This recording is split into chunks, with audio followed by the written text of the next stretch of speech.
Hello, everyone, and welcome to our first episode of Thunder Talks, the one and only podcast of the Thunder Project.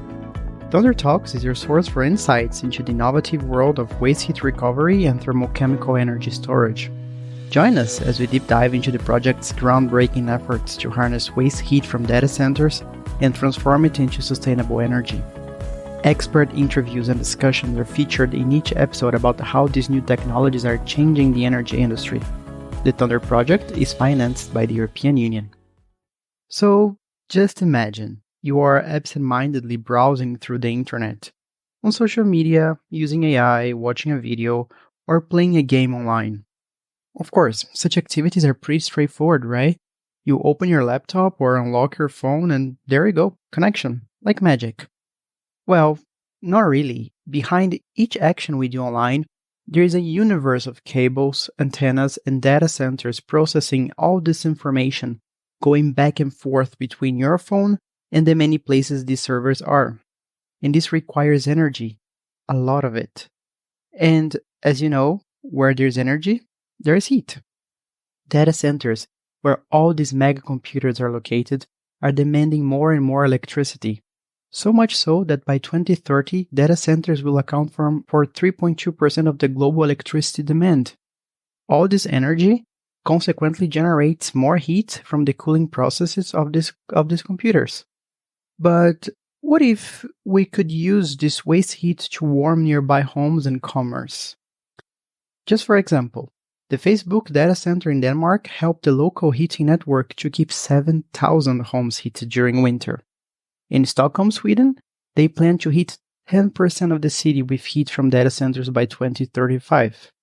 As we can see, there is a huge potential right in front of us waiting to be harnessed. But of course, there are challenges. Because, after all, is this possible? Can we just grab this heat floating around and store or use it again?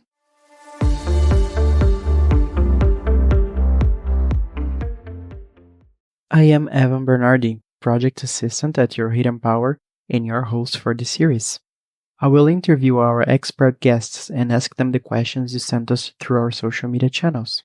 So, I invite you to follow our Thunder LinkedIn and X accounts. And for this first episode, I interviewed András Takács. He's a Senior Policy Advisor at Euroheat Power and also an environmental engineer from Slovakia, with a broad experience in working in the European Parliament and also in the EU's industry and energy policies. He talked a little bit more about what is waste heat and the importance of waste heat recovery from data centers. I hope you enjoyed the interview.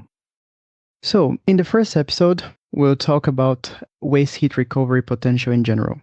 András, welcome. Hi, Evan. Thank you very much for inviting me. It's a pleasure. The pleasure to have you here. So, András, the first question, let's start with the 101. What is waste heat and what is the potential for it? Yeah, that's also the big question. Many people doesn't even know about waste heat. I will not bore you with the official definition of the European Union. But long story short, waste heat and cold means something unavoidable heat or cold, which is generated as a byproduct in industrial or in the tertiary sector. And then it is released into the air or water without being used. We waste energy in the form of heat with nearly all of our activities, energy activities. Even if you just turn on the light, that light bulb already warms up. Or the warm air from your car's engine, those are all waste heat sources. These processes produce heat while they work, but not all of that heat is needed to get the job done. So the extra heat just escapes into the air or water. Or imagine that you take a hot shower. For that, your boiler or district heating had to warm up the water, so there was energy used for it. But during your shower, you don't use all of that energy, so that hot water can go down the drain through the city's canalization and then ends up in the wastewater treatment plants. That wastewater in that plant remains at 15 degrees Celsius all year around, every day, constantly. This wastewater, after it is cleaned, it is released to a river or other water bodies. And sadly, in most of the cases, it's wasted. It's not used. But there are many new projects aiming to harness waste heat from wastewater treatment plants, as they are nearly at every bigger municipality, and they are also closer to the cities. Or you mentioned in your introduction, IT equipment. So as you rightly pointed out, that all of these activities generate heat. The same is happening on a large scale at the data centers, which results in constant production of 45 degrees of Celsius waste heat, which is also mostly being released to the air without being used. There are also many industrial processes which generate waste heat, for example, metal production facilities like aluminium and steel, which work at very high temperatures, but also food and beverage production facilities, textiles, chemicals, so many. Waste heat could be used also from metro rails, warehouses, hydrogen production or carbon capture and storage activities, which are not even mainstream yet, but in the future there will be more probably. So waste heat is everywhere, and we need to use it because it's a waste of energy. Overall in the EU, we have around 2,860 terawatt hour of waste heat yearly, which could meet most of the EU's current heat demand for buildings and hot water. And with the EU's climate neutrality plan, and with all of the buildings being renovated to zero emission buildings by 2050 and the increased energy efficiency, the EU's total forecasted heat demand by 2050 is expected to decrease to 1,850 terawatt hour yearly, which could be easily met by waste heat alone if we could harness all of it and could deliver all of it to households with district heating networks.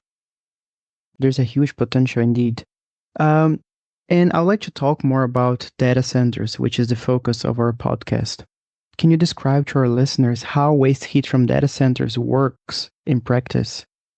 Yeah, of course. We all imagine data centers as huge warehouses packed with IT tech outside of the cities. Those are usually the biggest ones. But they can also be located in the cities or close by in industrial parks, and they don't even look like a data center. They can look like a regular building as well. So there are many. There are around 1,200 in Europe, and there is a big variety of sizes and also purposes. They can be co-location data centers, hosting small or medium-sized companies and their IT activities, or they can be enterprise data centers, when a company like Amazon, Google, Meta, Apple, or other big companies have the data center only for themselves. So both of these generate waste heat, and both can be connected to a district heating network. But as the co-location centers have more stakeholders involved, it could be a tiny bit more complicated compared to enterprise data centers. This is mainly the case of existing co-location data centers when renovation or retrofitting. To use the waste heat could be more complicated to coordinate with all of the stakeholders present in and using the data center. Then there is a difference on how the data center is being cooled.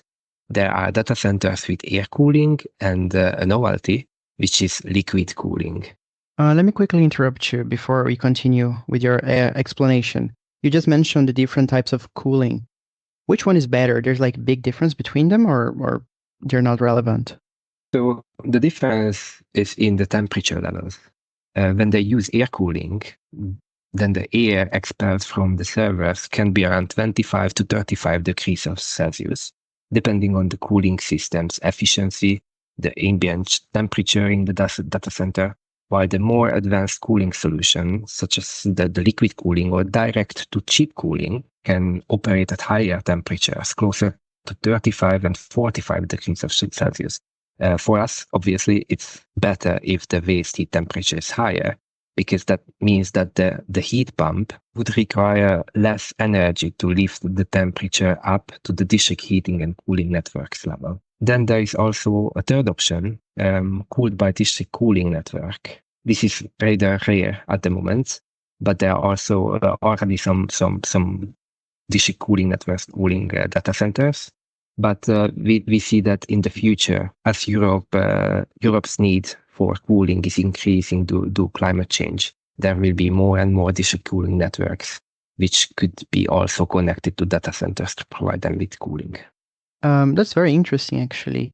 And beside these challenges and barriers that you mentioned, what other ones would you describe as can be a hindrance to the uptake of waste heat from data centers? Yeah, there are actually a few. For example, waste heat reuse is not possible at each and every data center, as besides the temperature, the location is also key. It has to be economically feasible to connect the data center to a district heating network. We cannot build tens of kilometers of pipe infrastructure to connect a data center, as this could be extremely expensive. And transporting the heat across such distances is also not energy efficient. Then heat network operators often seek long-term suppliers for more than 10 years. District heating is an infrastructure which stands for 50, 70 years without any problems. So for them, they look for contracts longer than 10 years, while the data centers are usually happy to sign a contract for less than 10 years. So this can be also a barrier. On the same note, we don't know what the IT technology of the future will look like. Maybe in 20 years, they will not even generate any waste heat, as the efficiency of the data centers could go up so much. We just don't know. We don't see the future. So there is this uncertainty, and this is a risk for the district heating operators. Then there are some legislative barriers too, which we at Euroheat Power are trying to address. For example, on paper, who owns the heat pump which lifts the temperature of the waste heat up to district heating level? The data center or the district heating operator? Because heat pumps inside the data center can be a problem because they can cause negative effects to the power usage effectiveness. Because of this, in some cases, the heat pump is even owned by a third party who takes over the heat from the data center and passes it to the district heating network operator. But this hassle could be completely avoided with a supportive legislative framework, for example. Thank you so much, András. And of course, we talk about these challenges and these barriers, but I'm pretty sure there are also many, many benefits. Looking at this possibility of integrating data centers in the district heating network, who is the winner of this trade, or how are the benefits of this connection shared between the many stakeholders? I would say that all waste heat use is a win-win situation for both parties. And data centers aren't any different. Waste heat recovery is already increasing the energy efficiency of the whole energy system, as it harnesses energy which otherwise would have been lost. But if that waste heat is generated by using renewable electricity, that's even better.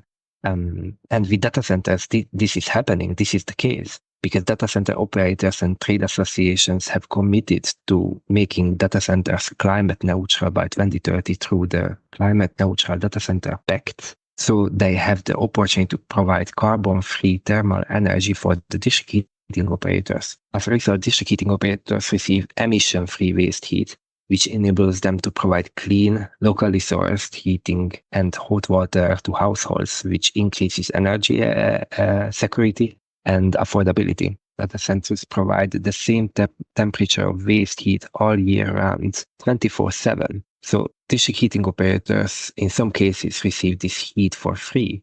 But there can be also agreement between the parties about the heat price, which is obviously much cheaper than for fossil fuels or biomass. So it's a win situation for the district heating network. So now this has been covered. We know that you know that data centers benefit is also that they can get extra income for providing the waste heat. The heat pump used to lift the waste heat temperature up could also provide free cooling to the data center in exchange, and that would reduce the water consumption needed for the cooling purposes.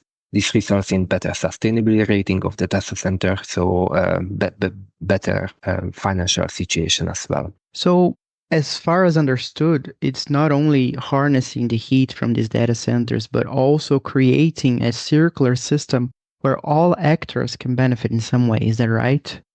Yeah, exactly. So, and not only the actors, not only the data center and the district heating operator can benefit from this, but everyone. We are all experiencing the recent extreme weather events, the record-breaking temperatures, and climate change and nature protection have become more and more important for all of us. Both of the data center and the district heating operator using the waste heat can benefit from better public perception and happier consumers who are supporting their sectors. Amazing. This is amazing how we can integrate these different sectors to create a greener heating and cooling sector. So Andrés, to finish, as I mentioned in the beginning of the episode, there are already many examples of data centers being connected to the district heating system, but I wanted to hear more from you. What other examples could you mention that showcases how big the impact of waste heat recovery from data center is?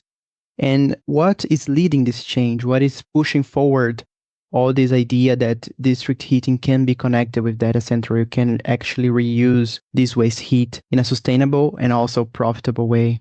Yes, indeed.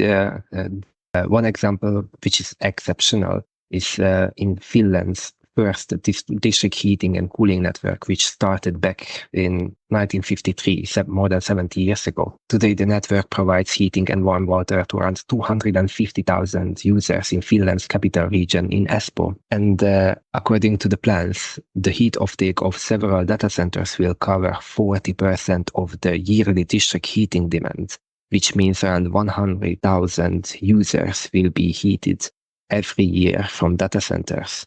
This will be the world's largest scheme to utilize heat from data centers. The construction has already been started, and the district heating network will be 95% decarbonized by 2029 in 5 years. And this is partly because Finland aims to be climate neutral by 2035, which I believe was a big motivation to seek sustainable heat sources for the network.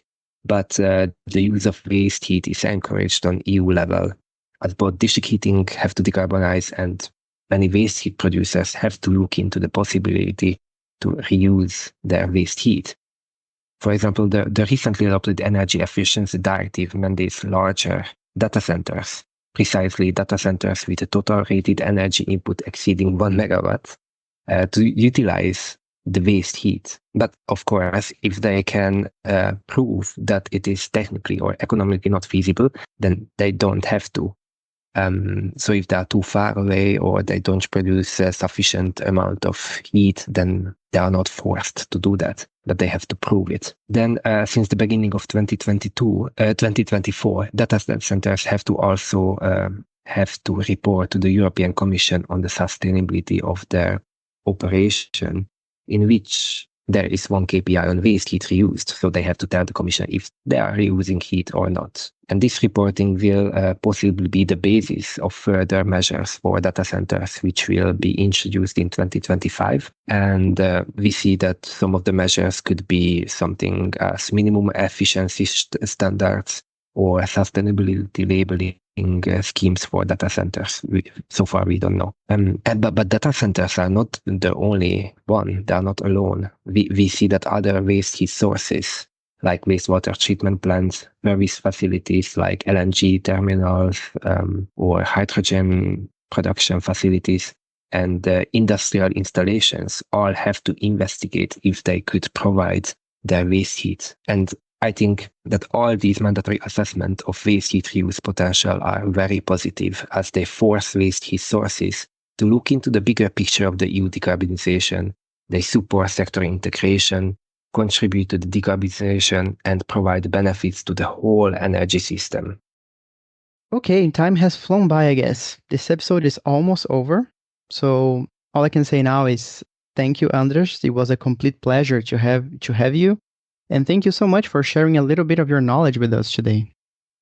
Thank you very much for inviting me. And I wish you very good luck with the Thunder project. And I'm looking forward to its results.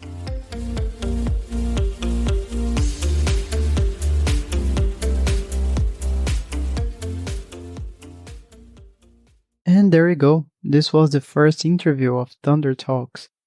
And I hope you have liked also. If you liked this episode, don't forget to like, comment, and share it. so your friends can also learn about such an interesting topic. Thanks for listening to us. Follow the Thunder Project on our social media so together we can keep sparking innovation in waste heat recovery. Bye bye.